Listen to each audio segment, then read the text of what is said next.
the other night. I got super pumped because that's like an interesting take, right? If they're gonna make a run, there's gonna be all eyes on that team. Obviously, LeBron and Anthony Davis are obvious, but what if Kuz goes crazy? Like, I love that kind of shit. That might be fun for you because you're a Lakers fan.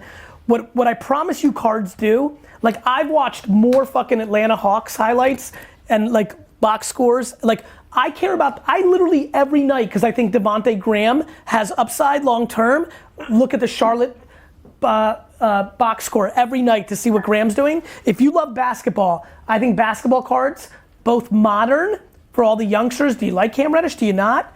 But if you really want to be safe, if you're just a flipper, you're gonna have to add some patience because I'd like you over time to get into some of the classic shit, 86, 87 Fleer, you know, build up some of the old basketball stuff. 72 Tops Dr. J, I think is unbelievably underpriced. It's the fucking doctor, you know, like, so, you know, get educated. 50 hours and then put your toe in. I do think you would make more money in the next 4 years on sports cards than you would on sneakers and Supreme. I believe that trend's about to happen. That I do believe. All right, brother. Okay. Talk to you. Thank you.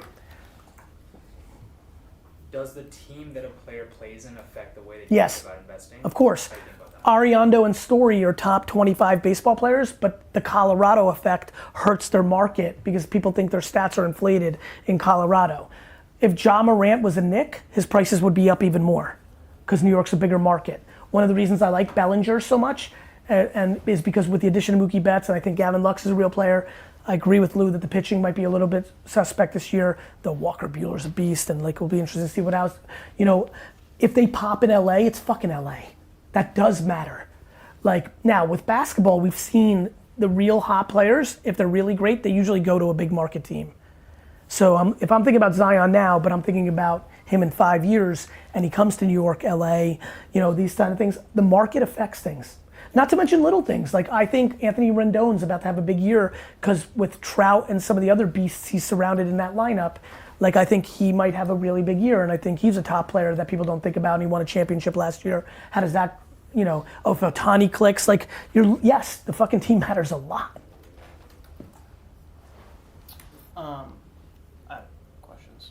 You have questions, go ahead. eSports. eSports. League specifically is what I keep you know, I'd love to see, I'm an owner of a Minnesota Call of Duty team, a minority owner with the Wilfs too, people that own the Vikings. I have no information, zero, towards, you know, whether COD or any other league. There are Fortnite cards out. It seemed like they were pretty mass produced. There's a lot of them, but then also if demand goes up and Fortnite's a 50-year title, maybe they're underpriced. There was a lot of like wrestling cards made too, but the demand, like, so I don't know yet. But I am excited long-term about esports. I do believe eventually there'll be one that really locks in a league that will go with a big-time producer, whether that's Leaf, who does some really interesting stuff, whether that's, you know, Topps, whether that's Upper Deck, whether that's, you know, Panini, that will then become the meaningful card, and then that'll be fun, and then you'll make bets on whether you think it's, you know, Booga or Ninja or Skill or, you know what I mean? What else?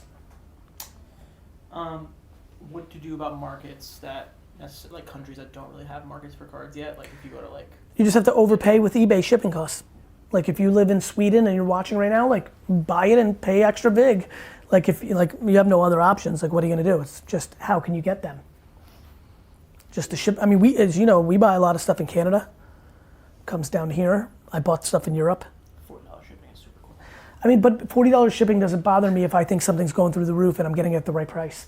It's just business. I'm unemotional if I'm paying it in the shipping or if I'm paying in the, you know, again, I mean, when I made the content about buying Giannis at $180, $120, people are like, oh, it's when it got to 300, people are like, the Gary Vee effect, blah, blah, blah, blah. I'm like, all right, it's at 2,600 now. I'm sure everybody who didn't buy it at 600 when they thought it was so overflated by me or something else, I'm sure they're fucking sad.